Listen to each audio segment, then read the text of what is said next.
Olá, se você está começando agora no Python, você provavelmente não deve estar muito satisfeito com esse terminal interativo simples que o Python traz e que pode dar um certo trabalho, principalmente para aquelas pessoas que não gostam muito de digitar, de linha de comando e querem uma coisa mais fácil de trabalhar.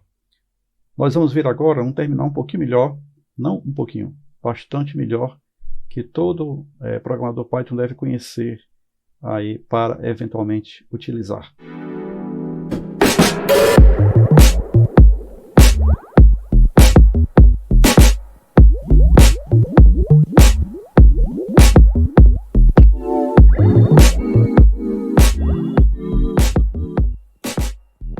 Olá, então vamos para a nossa dica de Python de hoje e nós vamos falar agora sobre o terminal interativo, conhecido como IPython.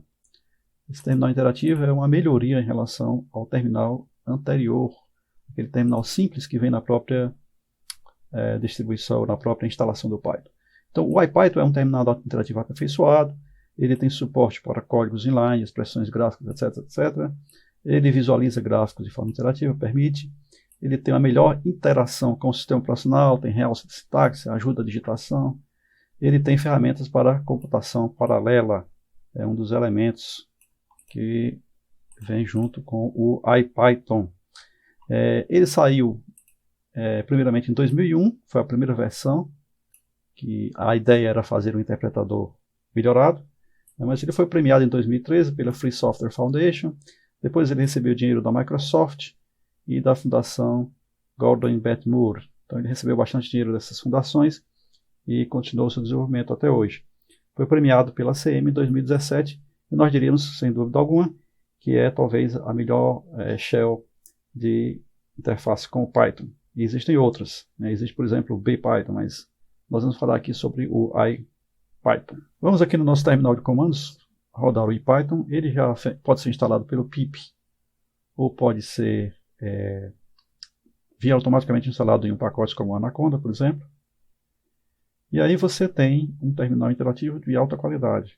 Eu posso, por exemplo, fazer programas linha por linha. Então, se eu quiser digitar uma linha qualquer, vou executar qualquer coisa aí, por exemplo, até mesmo um laço. Perdão.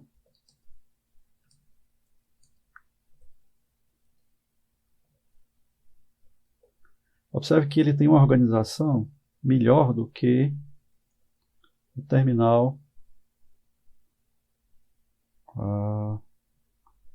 Olha, esse aqui é uma coisa interessante. Você observou um erro aqui, eu cometi um erro.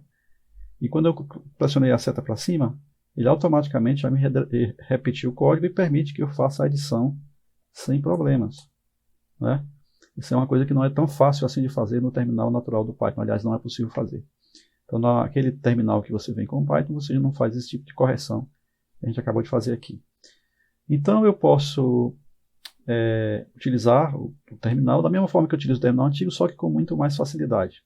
Uma outra coisa que a gente pode ver aqui é que eu tenho uma interação maior com o sistema operacional. Eu posso, por exemplo, listar os comandos que eu estou aqui. Eu posso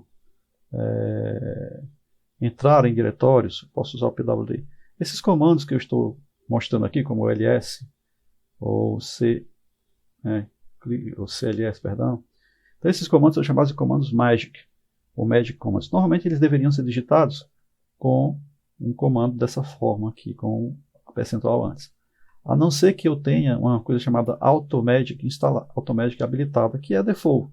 Ele vem com esse automagic habilitado. Então, o IPython terminal, ele tem dois tipos de comandos. Os comandos Python, que são da linguagem Python, e tem os comandos magic, que eles permitem fazer uma série de outras atividades, como, por exemplo, interagir com o sistema operacional. Se o automagic estiver desabilitado, você tem que colocar um percentual antes de executar esse comando. Se não, usa os comandos normalmente, como o cls, por exemplo. Ou você pode interagir com o sistema operacional e verificar, por exemplo, os programas que você tem lá. Por exemplo, vamos executar aqui. Digite uma lista qualquer. Não sei que programa é esse, vamos só testar aqui. Lista A, lista B. Então, vocês viram aí que eu usei o comando run para executar um módulo que está fora, não foi importado pelo interpretador. Então, eu posso usar o run, é mais um comando magic que a gente pode utilizar. Existe comando magic como, por exemplo, o pylab. O pylab, ele é um comando que importa automaticamente o numpy ou matplotlib.pyplot para permitir que você já faça programação científica e numérica automaticamente. Então ele já sabe aqui quem é o PLT, que já é um módulo para imprimir gráficos, ele já sabe aqui quem é o NP, que seria o módulo NumPy. Então com isso eu posso criar gráficos. Por exemplo, vamos criar aqui um gráfico com 10 valores no eixo X. E vamos fazer que o y seja igual a x ao quadrado. Então, dessa forma, eu tenho x. Observe como ele organiza a impressão do x. Observe como ele organiza a impressão do y. Né? Então, ele é bem mais organizado que o anterior. E agora eu posso pegar o PLT e simplesmente plotar o meu x com y. Né? E aí, eu tenho aqui o meu gráfico, né? Que é uma palavrazinha aqui. Uma coisa interessante que nós temos aqui que vem com o Anaconda, vem instalado já com o Jupyter, no servidor Jupyter, é o Qt Console. Né? Então nós podemos ativar através do Jupyter, que não é necessariamente a parte web, mas nós podemos trabalhar com o Qt Console. Né? Vamos ver aqui. Dá um zoom aqui nele. O Qt Console é um acessório do Jupyter Notebook, que é um projeto à parte do IPython, que utiliza esse conceito também de interatividade dentro de uma página web. Como nos nossos múltiplos vídeos que nós utilizamos aqui nesse canal, nós utilizamos o tempo todo o Jupyter Notebook. Nós estamos aqui parando apenas para mostrar esse terminal, mas esses recursos podem ser usados dentro de uma página web, que facilita a coisa e fica muito mais agradável. Mas vamos ver aqui a coisa interessante. Então eu estou aqui dentro do Qt Console, eu posso fazer tudo o que eu poderia fazer no IPython normal, é IPython, né? Mas eu posso ter alguns recursos a mais, como por exemplo, quando eu digito um comando, vamos colocar aqui um magic command. Vou dizer aqui que eu vou trabalhar com o matplotlib inline. Então quando eu for colocar um comando, ele vai me ajudando, né? Vamos ver aqui o que vai fazer. Vamos criar aqui um pequeno gráfico. Space. Ó, quando eu abrir aqui o parênteses, ele já vai me ajudando aqui, ó. Vai me dizendo qual é a assinatura do método. Ele diz aqui o start, o valor de início, o valor final, o tamanho. Então todos os comandos que eu vou utilizando aqui, ele vai me ajudando graficamente a digitar o comando. Então o line space aqui vai ser um 1010. No x normal, como fizemos da outra vez. Vamos fazer o y igual a x ao quadrado. Normal da outra vez também.